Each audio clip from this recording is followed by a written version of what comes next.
frosty Christmas Eve, when the stars were shining, I traveled forlorn, where westward falls the hill,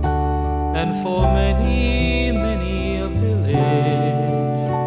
in the darkness of the valley,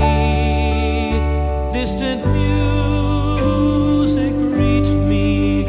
peals of bells were ringing.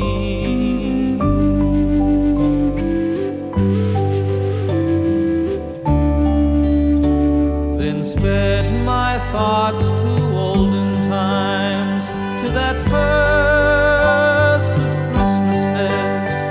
when shepherds who were watching heard music in the fields, and they sat there and they marveled, and they knew they could not tell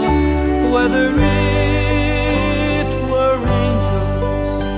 or the bright stars a-singing.